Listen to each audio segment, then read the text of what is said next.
6 महीने बाद तो हमारा जीवन ही बदल गया था कि ये ऐसा बच्चा कैसे परवरिश करेंगे, कैसे इसको पढ़ाएंगे, कैसे क्या करेंगे। जितनी ज़्यादा परेशानी आती है मुझे लगता है उतने ही हम ज़्यादा निखर के आते हैं और उतना ही ज़्यादा हमें सफलता मिलती है सर। कभी इसने अपने आप को भी ये महसूस नहीं दिया कि मेरे को दिखाई नहीं देता। इसने वास्तव में संघर्षशील जीवन जिया है। RAS की तैयारी अब हुई बिल्कुल आसान। फ्लिकी दे रहा है प्री के लिए 15 बुक्स और 15,000 MCQ, मेंस के लिए 30 बुक्स और 15,000 क्वेश्चन आंसर्स, और वो भी वीडियो एक्सप्लेनेशंस के साथ। अभी डाउनलोड करें फ्लिकी RAS ऐप। नमस्कार, मैं अरुण और आप देख रहे हो झिलको झुंझुनू। और अभी RAS को रिजल्ट आए हुए हैं और RAS को रिजल्ट के बाद के अंदर एक खुशी को माहौल जो सिलेक्टेड कैंडिडेट ही के अंदर देखना आपने मिले और सेलिब्रेशन को टाइम फिलहाल चल रहे हैं। फिलहाल मेरी मौजूदगी है उदयपुर वाटी के अंदर और उत्कर्ष मित्तल जो कि ब्लाइंड कैटेगरी से 10वीं रैंक बाकी आई है। तो चर्चा करेगा क्योंकि एक नॉर्मल इंसान के लिए सारा काम करना आसान ही, लेकिन अब नॉर्मल होने के बावजूद और एक स्पेसिफिक कैटेगरी के अंदर मैं के हिसाब से 10वीं रैंक लेके आया और RAS तक को सफ़र करूँ, क्योंकि चुनौती देखता ही बने कि भाई ब्लाइंड कैटेगरी के अंदर आ। तो आज चीज़ समझ में आ रही है कि काफ़ी चुनौतियों को सामने बाने करना पड़े, हर पल बाने एक एक चुनौती सहनी पड़े, चाल बा के अंदर, स्कूल तक पहुँचवा के अंदर, तैयारी करवा के अंदर, हर टाइम हर मोमेंट भाई परेशानी से जूझ के और फिर आज ये मुकाम तक पहुँचे। तो बाकी सफ़र के ऊपर पूरी चर्चा करेंगे, शेयर करना वीडियो और आखिर तक थान बने रहना। उत्कर्ष, सबसे पहले तो बहुत बधाई। धन्यवाद सर, आपको बहुत बहुत। कशोक लग रही है? बहुत अच्छा लग रहा है सर आप लोगों से मिलके, और ये सिलेक्शन की खुशी जो है बहुत अच्छी लग रहा है सर। शुरू से यह चीज़ लग रही कि भी अति परेशानी के बावजूद अच्छा तक को सफ़र तय कर पाऊँगा? जी सर, बिल्कुल लग रहा था, क्योंकि मेरे साथ जो था मेरे परिवार का पूरा सपोर्ट था, मेरे गुरुजनों का और मेरे मित्र लोगों का बहुत सपोर्ट रहा। मेरे दादा दादी ने मुझे हर कदम पे साथ दिया कि उनका यही कहना था कि तुम तो बस पढ़ाई करो, बाकी चिंता सारी हमारी है।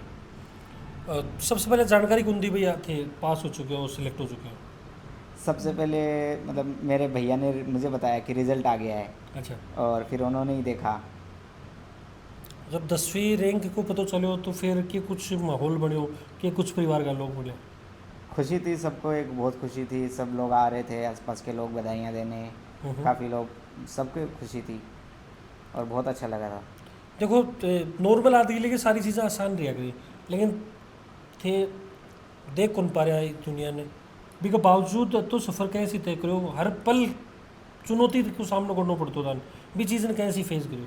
सर, चुनौतियों का सामना ज़रूर करना पड़ा, लेकिन सर अगर आपको हर कदम पे सहायता मिलती रहती है और हर कदम पे आपको अगर सकारात्मकता मिलती रहती है तो वो चुनौतियाँ बहुत इजी हो जाती हैं। जैसे अगर मैं मेरी प्रारंभिक शिक्षा की बात करूँ तो प्रारंभिक शिक्षा मेरे लिए सामान्य स्कूल में लेना संभव नहीं था। बिल्कुल। तो मुझे और मेरे जैसे स्कूल यहाँ पे थे नहीं, तो मुझे दूर जाना था।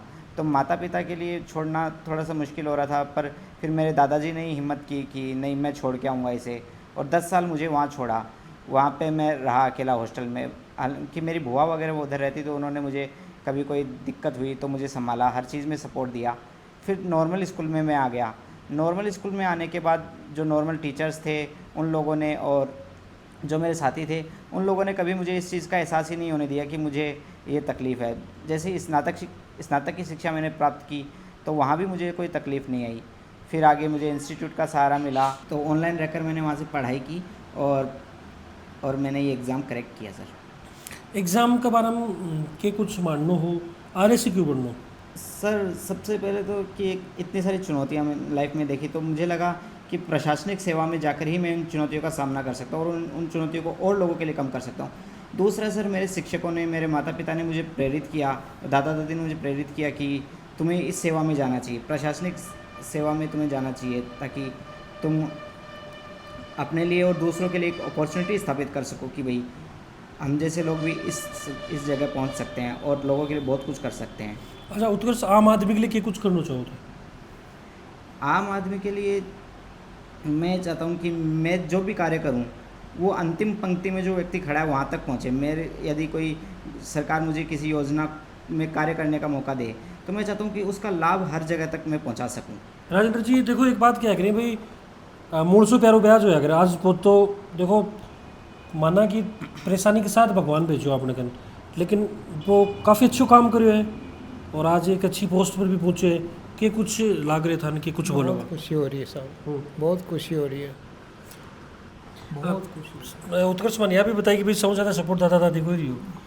सबको ही रियो, पूरा परिवार को ही रियो, खैर परिवार को तो रहना पूरा ही। परिवार को सपोर्ट रियो ही ना, और सब लोगों का आशीर्वाद भी रिया, गुरुजनों का सबका इस पे हाथ रहता था। इसको कभी महसूस ही नहीं होने दिया है कि ये सक्षम नहीं है, मतलब इसको हर जगह बोलते तू बहुत सक्षम है, तू बहुत सक्षम है, तू बहुत उन्नति करेगा, सब लोग यही कहते थे इसको। बिल्कुल। अच्छा उत्कर्ष एक चीज़ मैंने बताओ, अगर थाने कोई पूछे कि भाई सबसे ज़्यादा सपोर्ट की मैं बात करूँ तो मम्मी पापा और दादी दादा का मैं थान चुनना पड़े कि भाई एक पेड़ ने छोड़ना आपने तो कौन सा चुनोगे थे सपोर्ट कमाए? वैसे दादा दादी बाकी सर, ये चुनना सर आपने एक चुनौती भरा प्रश्न पूछा है। भाई चुनौती तो देखो थार के लिए भी रखनी पड़ेगा। क्योंकि सर सबका अपनी जगह सपोर्ट रहा। नहीं अपनी जगह रही हो, लेकिन देखो एक सबके आपकी प्रायोरिटी है कि भाई हाँ यो आदमी मेरे लिए बेस्ट है। वो मेरे दादा दादी, क्योंकि सबसे पहला आशीर्वाद, क्योंकि मेरी नींव भी मेरे दादाजी ने डाली वहाँ छोड़कर। बिल्कुल। देखो थोड़ा सा फनी क्वेश्चन भी हो, बाकी देखो से कोई सपोर्ट है, सारो परिवार को सपोर्ट है, पीछे चाचा जी बैठे हैं, आपको भी सपोर्ट है, मम्मी पापा को, भाई बहनी बा को भी सपोर्ट है। देखो क्रेडिट तो दादी दादा ने मिल गो, पर लेकिन बाकी मैंने तो मन लगे भाई पहले तो थाने संभाला फिर पोती पोतान संभाला, तो मन लगे भाई ये चीज़ के लिए डिजर्व भी करें। एकदम सही बात है आपकी। क्यों भाई अधिकार उन्हीं का है। मैं देखो पिताजी मेरे को थोड़ा सा परिचय दे दो, थोड़ा शुभ नाम किया जी? रमाकांत मित्तल। रमाकांत जी का पिताजी ही। देखो चुनौती के साथ बच्चों पैदा हो, इस चीज़ की पहचान थान कब होगी कि भाई बच्चा की दिक्कत है? ये लगभग 6 माह का हुआ तब मालूम चल गया था हमें कि इसको दिखाई नहीं देता। मन लगा जी टाइम तो निराशा हाथ लागी होगी, लेकिन धीरे धीरे मन लगा भी निराशा थे कम करता गया। सबको लगता है कि भाई ये 6 महीने बाद तो हमारा जीवन ही बदल गया था कि भाई ऐसा बच्चा कैसे परवरिश करेंगे, कैसे इसको पढ़ाएंगे, कैसे क्या करेंगे। हर जगह इसको दिखाया पर कुछ हर जगह ही निराशा ही हाथ लगी। फिर सब लोगों ने यही कहा इसकी परवरिश करो, इसको अच्छे से पढ़ाओ, ये पढ़ के ही कुछ कर सकता है अब इस धरती पे। उस दिन का देख हमने यही कहा कि इसको पढ़ बेटा, तेरी जर्नी पढ़ाई में ही है, और इसने सफल भी की इस जर्नी को। आज मन लगा ये थाना भी एक अलग से पहचान दिलवा दी हो। भाई आज से पहले इसको मेरे नाम से जानते थे, अब लोग मैं इसके नाम से जाना चाहूँगा। बिल्कुल बिल्कुल ये मेरे लिए बहुत बड़ी गर्व की बात है। इसका हमेशा पॉजिटिवनेस रही थी इस बच्चे की। इसने कभी निराशा को समझा ही नहीं, कभी इसने अपने आप को भी ये महसूस नहीं दिया कि मेरे को दिखाई नहीं देता। इसने वास्तव में संघर्षशील जीवन जिया है। मैं इसका जितना धन्यवाद करूँ मेरे बच्चे का उतना कम है। हताश हुआ ही नहीं, क्या जी? कभी हताश हुआ ही नहीं है अपने आप में, कभी भी हताश नहीं हुआ कि मैं कुछ हूँ नहीं। अच्छा, ना डिमोटिवेट हो और ना उड़ दियो ना, ये बहुत बड़ी बात थी इसकी। अगर इसको तकलीफ थी ना तो भी कहता था मेरे कुछ नहीं पापा, जैसे बुखार हो गई उसको हॉस्टल में तो यही पूछता था, नहीं मैं सही हूँ, दादाजी कैसे, उनकी शुगर कैसी है।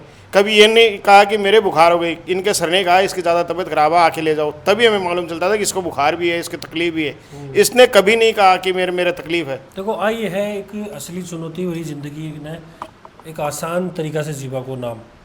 चाचा जी, हाँ जी, क्या नाम धरो? योगेश। भाई देखो पूरा परिवार को सपोर्ट है। मन लगे ऑफ कैमरा मन कुछ बातें बताई जी के अंदर बताई भी, चाचा जी भी मन ले जाता छोड़ के आता, काफ़ी सपोर्ट बाको रही हो। कैसी देखो ये चीज़ ना आज के दिन में?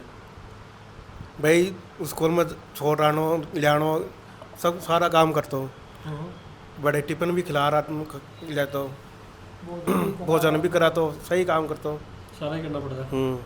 और आज मन लगा भी को फल भी मिली ही है कि बिल्कुल। देखो परिवार की खुशी। हाँ जी, देखो माता जी भी, हाँ जी, राम राम।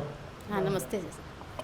देखो माँ के लिए सबसे बड़ी दिक्कत जब हुआ है जब भी कोई बच्चा की कोई तकलीफ हुआ है, ता नहीं बात वो पता चलो तकलीफ ओबियसली हुई होगी, लेकिन आज भी दिन ने देख के आज देखा तो मन लगा कुछ हाँ वो दिन भूल गई मैं।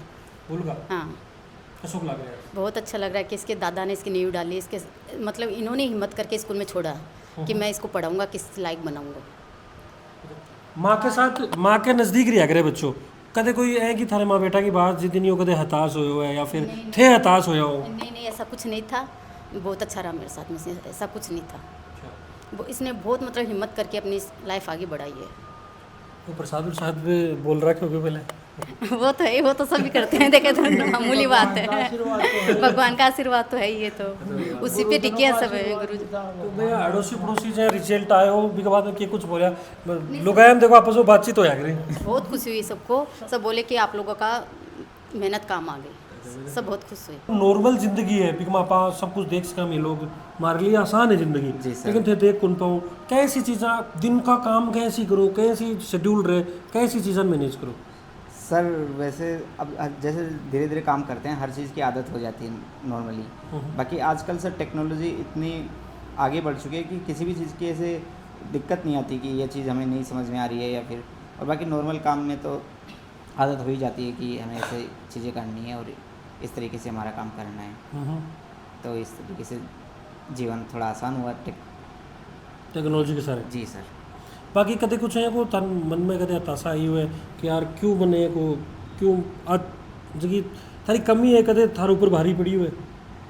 सर ऐसा कभी हुआ ही नहीं, क्योंकि मैं जैसे मेरे गुरुजनों ने भी यही सिखाया कि ये ईश्वर ने तुम्हें जो कमी दी है इसे चुनौती मानकर तुम्हें ऐसा कुछ करो कि ये कमी ही तुम्हारे लिए एक वरदान साबित हो जाए।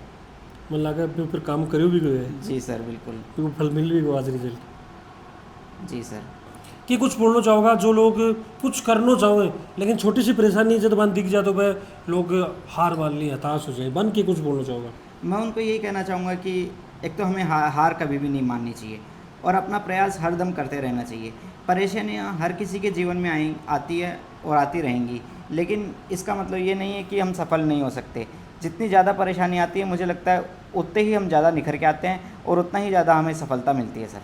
बिल्कुल। देखो उत्कर्ष मित्तल अपने साथ हो और एक स्पेशल कैटेगरी यानी कि ये ब्लाइंड कैटेगरी से है और भी के बावजूद 10वीं की रैंक आवा है और भाई एक अपना आपने ये प्रेजेंट करे, अपना आपने ये साबित करे कि कमी है ना बा कुछ ही को नहीं है। अगर हौसला थारा बुलंद नहीं तो कोई भी गोल अचीव कर सको, कोई भी मंजिल थे पा सको। बाकी की कुछ थाने सीखने मिलो एक स्टोरी से थे मन कमेंट के अंदर बताओगा। और थारा आसपास भी कोई अगर इंटरव्यू RS से रिलेटेड करना है तो मैंने गाँव को नाम फ़ोन नंबर मेंशन करूँगा ताकि मैं इंटरव्यू कर पाऊँ। और फिर मिलो नई अपडेट के साथ, तब तक जुड़ा रहो, बना रहो। राम राम।